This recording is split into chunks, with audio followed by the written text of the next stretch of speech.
Hello दोस्तों, विजय page में आप सभी का स्वागत है। आशा करते हैं आप सभी अच्छे होंगे, स्वस्थ होंगे और अपने स्टडी के प्रति आपने जो लक्ष्य बना रखा है उसके प्रति अपना 100% दे रहे होंगे और वो भी ईमानदारी के साथ दे रहे होंगे। आज हम लोग बहुत ही इंपॉर्टेंट टॉपिक करने वाले हैं, मॉडर्न हिस्ट्री का गांधी युग। ये ऐसा टॉपिक है जो इससे प्रश्न आता ही आता है, चाहे कोई भी कॉम्पिटिटिव एग्जाम दे लो, यूपीएससी दे लो, बीपीएससी दे लो, पीसीएस दे लो, कोई भी सीजीएल दे लो, इससे प्रश्न आता ही आता है। ये एक वीडियो आपको कोई भी कॉम्पिटिटिव एग्जाम में आपको प्रश्न दिलाएगा, तो आपको आपका टारगेट ही होना चाहिए। और हम लोग यहाँ पे टारगेट ही लेकर ऐसा चलते हैं कि कोई भी टॉपिक हो उससे जो भी प्रश्न आए वो प्रश्न छूटना नहीं चाहिए।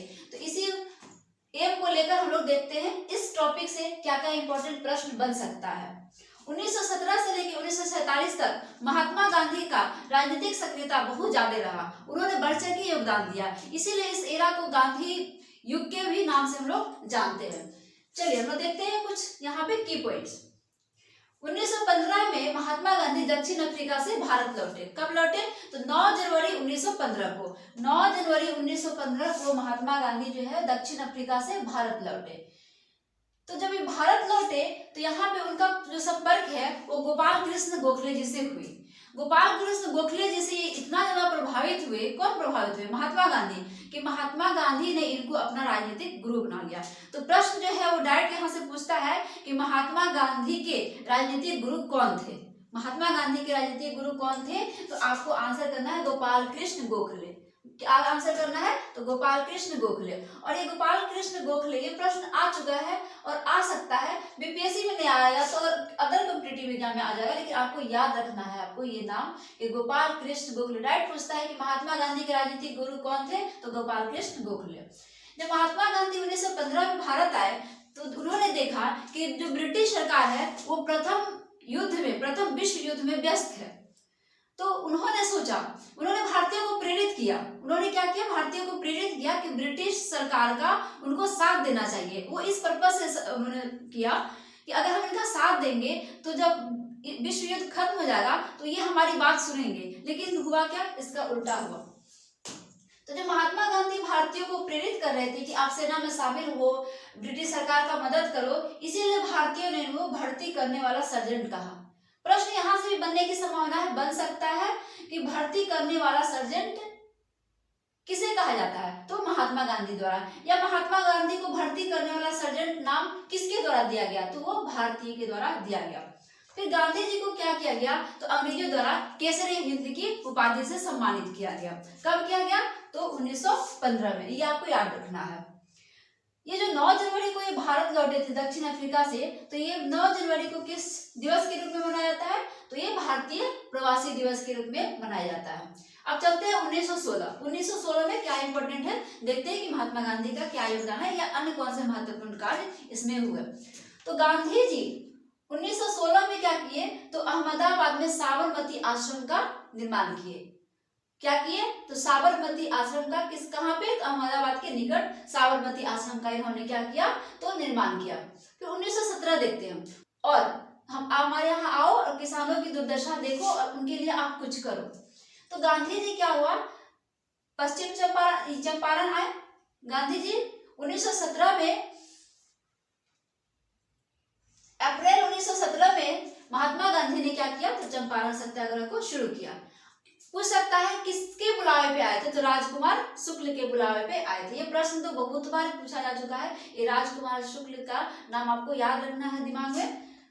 तो क्या था चंपारण सत्याग्रह का मुख्य कारण? क्या था? तो यहाँ पे क्या था? तो तिनकठिया प्रणाली थी। अंग्रेजों द्वारा तिनकठिया प्रणाली लगाई गई थी। 3/20 पे सारे किसानों को नील की खेती करनी होती थी और ये नील की खेती करते थे तो जो अंग्रेज थे उनको मनमाने दाम लगाते थे उस पर। और एक बार नील की खेती करने के बाद क्या होता था? तो जमीन जो है वो बंजर हो जाता था। यहाँ के जो किसान थे वो अनाज, गेहूं, चावल उपजाना चाहते थे, लेकिन अंग्रेज उस पर क्या उपजाते थे? जबरदस्ती नील उपजाते थे। इससे किसान जो है वो काफी परेशान हो गए थे। उनकी आर्थिक स्थिति जो है वो जर्जर हो चुकी थी, दयनीय हो चुकी थी। तो महात्मा गांधी ने क्या किया? वहां पे आंदोलन छेड़ा, जिससे क्या हुआ? आंदोलन के परिणाम स्वरूप क्या हुआ? तो सरकार झुकी, वहां की अंग्रेज झुके और चंपारण एग्रीरियल कमेटी का गठन हुआ। उसमें क्या किया गया? तो तिनकठिया प्रणाली को समाप्त कर दिया गया और कर को भी क्या किया गया? तो 25% कम कर दिया गया। जब ये सत्याग्रह हो रहा था, इस सत्याग्रह के अंत में रविंद्रनाथ टैगोर जी ने महात्मा गांधी को महात्मा की उपाधि दी थी। डायरेक्ट यहां से प्रश्न बनता है कि महात्मा गांधी को महात्मा की उपाधि किसने दी? महात्मा गांधी को महात्मा की उपाधि किसने दी? तो रविंद्रनाथ टैगोर जी ने महात्मा गांधी को महात्मा की उपाधि दी। पूछ सकता है कि महात्मा गांधी को रविंद्रनाथ टैगोर ने महात्मा की उपाधि किस आंदोलन के बाद दी? तो आपको याद रखना है किस आंदोलन के बाद? चंपारण सत्याग्रह के बाद दी। अब देखते हैं जो चंपारण सत्याग्रह था, इसमें गांधी जी के साथ कौन कौन और अन्य नेता थे? डायरेक्ट प्रश्न पूछता है। देखिए टॉपिक तो लिमिटेड है और रिसोर्सेज भी लिमिटेड है, इंपॉर्टेंट क्वेश्चन भी लिमिटेड है। तो जो बार बार एग्जाम तो हर साल होता है, सारे कॉम्पिटिटिव एग्जाम होता ही रहता है, तो प्रश्न वो कहाँ से लाएंगे? इसी से लाएंगे। हो सकता है थोड़ा अंदर से डीपली से पूछ ले, और तो क्या पूछेंगे? गांधी जी का साथ और कौन नेता थे? ऐसे प्रश्न आ सकता है कि 4 ऑप्शन दे देगा, इसमें से पूछ देगा कि इसमें से चंपारण सत्याग्रह से कौन संबंधित नहीं है या कौन संबंधित है। तो आपको अगर नाम पता रहेगा तभी आंसर आप दे पाओगे, क्योंकि आप वहां पे कंफ्यूज हो जाओगे। तो गांधी जी के साथ और कौन थे? उन्होंने किसने उनका साथ दिया? तो डॉक्टर राजेंद्र प्रसाद, नारायण सिंह, ब्रज किशोर और रामनाथवी प्रसाद जी। 1918 में क्या हुआ था? तो अहमदाबाद मिल मजदूर आंदोलन हुआ था। महात्मा गांधी ने क्या किया था? तो अहमदाबाद मिल मजदूर आंदोलन किया था। आपको क्रमबद्ध याद रखना है। प्रश्न जो होता है वो कभी कभी ऐसा भी पूछता है कि इसमें सही क्रम बनाए या सही क्रम लगाए, तो आपको ये चीजें याद रखना है। चंपारण सत्याग्रह, उसके बाद क्या हुआ? अहमदाबाद में मिल मजदूर आंदोलन। उन्होंने पहली बार, महात्मा गांधी ने पहली बार यहाँ पे क्या किया था? तो भूख हड़ताल। पहली बार चंपारण सत्याग्रह में भूख हड़ताल नहीं किया था, इस सत्याग्रह में उन्होंने क्या किया था? तो भूख हड़ताल किया था और अहमदाबाद मिल मजदूरों को क्या किया था? उनका हक दिलाया था। उसके बाद 1918 में ही क्या हुआ? तो खेड़ा आंदोलन। खेड़ा आंदोलन कहाँ हुआ? तो गुजरात में हुआ। किसके द्वारा हुआ? तो महात्मा गांधी के द्वारा खेड़ा आंदोलन किया गया। तो जो वहां के खेड़ा के जो किसान थे वो काफी ज्यादा परेशान थे, अंग्रेजों से काफी ज्यादा परेशान थे। उनकी जब फसल नष्ट हो जाती थी उसके बाद उनको बहुत ज्यादा कर देना पड़ता था। इस वजह से किसान जो थे वो काफी हताश थे, निराश थे, परेशान थे, आर्थिक परिस्थितियों से जूझ रहे थे। तो यहाँ पे उनको उनका अधिकार दिलाया खेड़ा आंदोलन के माध्यम से, अंग्रेजों को झुकना पड़ा। इस आंदोलन में पूछता है प्रश्न कि खेड़ा आंदोलन में महात्मा गांधी के साथ देने वाला नेता कौन थे? तो सरदार वल्लभ भाई पटेल। आपको नाम याद रखना है, सरदार वल्लभ भाई पटेल। अब देखते हैं 1919 से 1920 में क्या इंपॉर्टेंट चीजें हुई, क्या घटा। तो 1919 और 1920 में क्या हुआ? तो खिलाफत आंदोलन। 1919 और 1920 में खिलाफत आंदोलन शुरू हुआ। किसके द्वारा शुरू हुआ? तो ये अली बंधुओं के द्वारा शुरू हुआ। खिलाफत आंदोलन अली बंधुओं के द्वारा ये शुरू हुआ। क्यों शुरू हुआ? तो प्रथम विश्व युद्ध में जब प्रथम विश्व युद्ध खत्म हो गया तो ब्रिटेन जो था, जो अंग्रेज थे, वो क्या करने लगे? तो तुर्की के खलीफा के साथ दुर्व्यवहार करने लगे। ये बातें जो भारतीय मुस्लिम थे उनको ये चीजें अच्छी नहीं लगी, वो इससे निराश हुए, क्योंकि वो खलीफा जो थे उनको वो लोग अपना परम मानते थे। तो इस वजह से क्या हुआ? जो भारत के मुसलमान थे, अंग्रेजों के विरोध खिलाफत आंदोलन जो है उन्होंने शुरू किया। इन्होंने बाद में महात्मा गांधी ने भी उनका समर्थन किया। आगे बढ़ते हैं 1919 में ऐसी कौन सी घटना हुई जो कॉम्पिटिटिव पॉइंट ऑफ व्यू से काफी ज्यादा इंपॉर्टेंट है? तो 19 मार्च 1919 को, ये डेट आपको याद रखना है, 19 मार्च 1919 को क्या हुआ था? तो अंग्रेजों द्वारा एक कानून लाया गया था, रॉलेट एक्ट।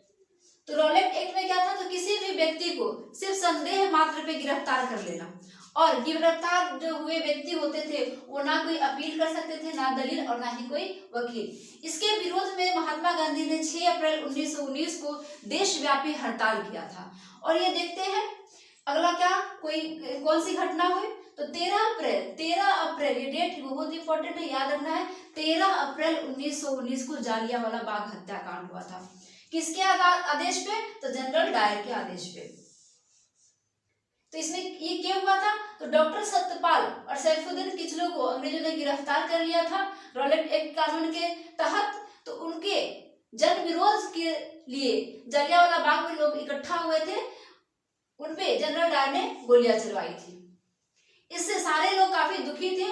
और इसमें महात्मा गांधी को जो केसरी हिंद की उपाधि मिली थी वो उन्होंने लौटा दिया। रविन्द्रनाथ टैगोर ने अपनी नाइटहुड की उपाधि लौटा दी। और वायसराय की कार्यकारिणी परिषद के जो सदस्य थे शंकरन नारायण, उन्होंने भी सदस्यता छोड़ दी। और जमनालाल बजाज जो थे वो राय बहादुर की उपाधि उन्होंने लौटा दिया। ये बहुत इंपॉर्टेंट पूछता है, तो आपको ये कॉम्पिटिटिव पॉइंट ऑफ व्यू से ये सारे पॉइंट्स को याद रखने हैं।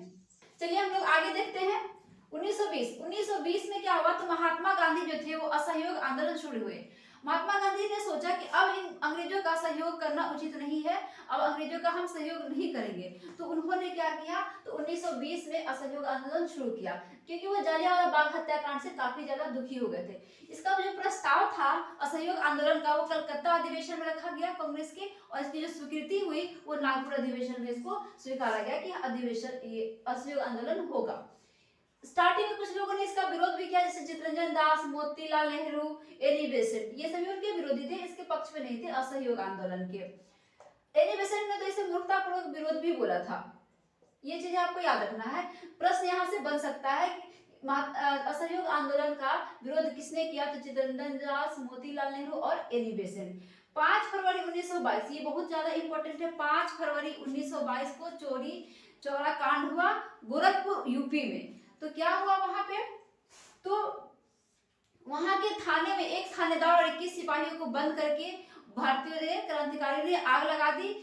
ये जो असहयोग आंदोलन था वो हिंसात्मक हो गया। इस वजह से महात्मा गांधी ने 11 फरवरी, ये डेट याद रखना है, 11 फरवरी 1922 को असहयोग आंदोलन को उन्होंने वापस ले लिया। अब प्रश्न यहाँ से बनता है कि असहयोग आंदोलन को किस कारण से वापस लिया, तो चौरी चौरा कांड की वजह से। और कब लिया, तो 11 फरवरी 1922 को। चलिए आगे देखते हैं। 1923 में क्या हुआ, हम लोगों ने देखा कि मोतीलाल नेहरू और चित्तरंजन दास का जो बहुत ऐसा समय होता था, वो ऐसा पॉइंट होता था जिसमें महात्मा गांधी का विचार उनके विचारों से नहीं मिलता था और बार बार विचारों का टकराव होता था। तो मोतीलाल नेहरू और चित्तरंजन दास ने क्या किया, तो 1923 में इन दोनों ने मिलकर स्वराज पार्टी की स्थापना की। कहाँ पे, तो इलाहाबाद में। चलिए नेक्स्ट देखते हैं 1930 में क्या हुआ, तो महात्मा गांधी ने सविनय अवज्ञा आंदोलन शुरू किया। महात्मा गांधी ने बोला कि अहिंसा के माध्यम को अपनाते हुए हम उनकी अवहेलना करेंगे, उनका जो कानून है, नियम है, उसकी अवहेलना करेंगे। सविनय अवज्ञा आंदोलन शुरू किया।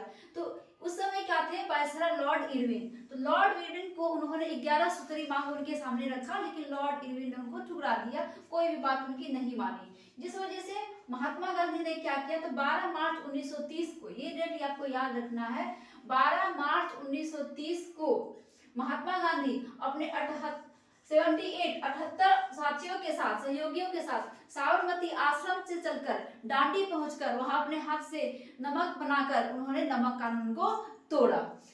ये जो डांडी मार्च था, ये 12 मार्च से लेकर 6 अप्रैल 1930 तक चला था। 12 मार्च 1930 से लेकर 6 अप्रैल 1930 तक चला था। ये आपको डेट जो है वो याद रखना है। चलिए आगे देखते हैं। 1931 में क्या हुआ, गांधी इरविन समझौता हुआ। महात्मा जी द्वारा जो सविनय अवज्ञा आंदोलन चलाया जा रहा था, इससे जो इरविन था वो काफी ज्यादा परेशान हो गया था, इसलिए उन्होंने महात्मा गांधी को समझौते के लिए बुलाया। तो ब्रिटेन में जो उस समय गोलमेज सम्मेलन को आयोजित किया गया था, तो जो प्रथम गोलमेज सम्मेलन हुआ था उसमें महात्मा गांधी ने पार्टिसिपेट नहीं किया था। जो द्वितीय गोलमेज सम्मेलन हुआ था 1931 में, उसमें महात्मा गांधी जी ने पार्टिसिपेट किया था और यहाँ पर ही गांधी इरविन समझौता हुआ था। जो तृतीय गोलमेज सम्मेलन हुआ उसमें भी महात्मा गांधी ने भाग नहीं लिया था। प्रथम, द्वितीय और तृतीय तीनों में से सिर्फ द्वितीय में कांग्रेस के पार्टिसिपेशन हुआ था, बाकी किसी में नहीं हुआ था। लेकिन जो ये भीमराव, ये प्रश्न पूछता है कि कौन इसमें से कौन तीनों गोलमेज सम्मेलन में सम्मिलित थे, तो ये जो भीमराव अम्बेडकर जी थे, ये तीनों गोलमेज सम्मेलन में पार्टिसिपेट किए थे और ये दलितों का प्रतिनिधित्व किए थे। चलिए आगे देखते हैं 1932 में क्या हुआ था, तो तीसरा गोलमेज सम्मेलन हुआ था, हमने देखा। और हमने ये भी देखा जो भीमराव अम्बेडकर जी थे वो दलितों का प्रतिनिधित्व कर रहे थे और उन्होंने क्या किया था, तो तृतीय गोलमेज सम्मेलन में पृथक निर्वाचन मंडल की मांग की थी और अंग्रेजों ने इसको स्वीकार कर लिया था, जिसका विरोध महात्मा गांधी जी ने किया। बोला कि इससे क्या होगा, तो राष्ट्रीय एकता टूटेगी, इसीलिए उन्होंने इसका विरोध किया। और इसके फलस्वरूप क्या हुआ, तो भीमराव अम्बेडकर और गांधी जी के बीच पुनः पैक्ट हुआ। कब हुआ, तो 24 सितंबर 1932 को। ये डेट आपको याद रखना है। तो इस पुनः पिक में क्या हुआ, तो पुनः पिक में ये हुआ कि बोला गया कि अलग से पृथक निर्वाचन मंडल नहीं बनेगा, जो पहले से है उसमें आरक्षित सीटों की संख्या जो है वो बढ़ा दी गई। चलिए तुम लोग आगे देखते हैं 1940 में क्या हुआ, तो महात्मा गांधी जी की एक नए रणनीति के तहत व्यक्तिगत सत्याग्रह का शुरुआत हुआ। पूछ सकता है प्रश्न, व्यक्तिगत सत्याग्रह किसके द्वारा शुरू किया गया, तो महात्मा गांधी के द्वारा शुरू किया। लेकिन अगर प्रश्न ये पूछता है कि व्यक्तिगत सत्याग्रह के प्रथम सत्याग्रही कौन थे, तो आपको आंसर करना है विनोबा भावे, द्वितीय तो पंडित जवाहरलाल नेहरू और तृतीय तो ब्रह्मदत्त। ये आपको तीनों नाम जो है एकदम टिप्स पे होना चाहिए, ये तीनों उलट फेर करके प्रश्न जो है यहाँ से पूछता है। इस सत्याग्रह को दिल्ली चलो नाम से भी संबोधित किया गया। चलिए देखते हैं 1942। 8 अगस्त 1942 को कांग्रेस के मुंबई अधिवेशन में महात्मा गांधी जी द्वारा भारत छोड़ो आंदोलन की शुरुआत की गई। तो उस समय क्या हुआ था, 1939 में द्वितीय विश्व युद्ध शुरू हुआ था। तो आपने देखा था कि जब प्रथम विश्व युद्ध शुरू हुआ था 1914 में, उसमें महात्मा गांधी ने भारतीयों को प्रेरित किया था कि आप जो है ब्रिटेन का साथ दो, आप अंग्रेजों का साथ दो, और भारतीयों को उन्होंने रिक्वेस्ट किया कि आप सेना में शामिल हो। तो बहुत सारे भारतीयों ने सपोर्ट किया था, किसका, तो अंग्रेजों का। लेकिन इससे कि अगर जब ये युद्ध में जीत जाएंगे तो हमारा साथ देंगे, हमें स्वराज की प्राप्ति हो जाएगी। लेकिन बिल्कुल ही इसका उल्टा हुआ, अंग्रेजों ने एक भी बात नहीं मानी, एक भी अपना वादा पूरा नहीं किया। तो उससे भारतीय जो है काफी नाराज थे और उन लोगों ने सोच रखा था कि इस बार हमें साथ नहीं देना है। इसी विषय में क्या हुआ था, तो क्रिप्स मिशन आई थी, लेकिन ये असफल रही। तो क्रिप्स मिशन को महात्मा गांधी ने यह दिवालिया हो चुके बैंक का चेक है, ये पूछ सकता है कोट करके, किसने कहा, तो ये महात्मा गांधी जी ने कहा था। और इस तरह से इतने सारे आंदोलनों के बाद, भारतीयों के अथक प्रयास के बाद भारत जो है फलता 15 अगस्त 1947 को आजाद हुआ। लेकिन महात्मा गांधी को नाथूराम गोडसे ने 30 जनवरी 1948 में गोली मारकर हत्या कर दी। इस तरह से गांधी एरा जो है वो समाप्त होता है।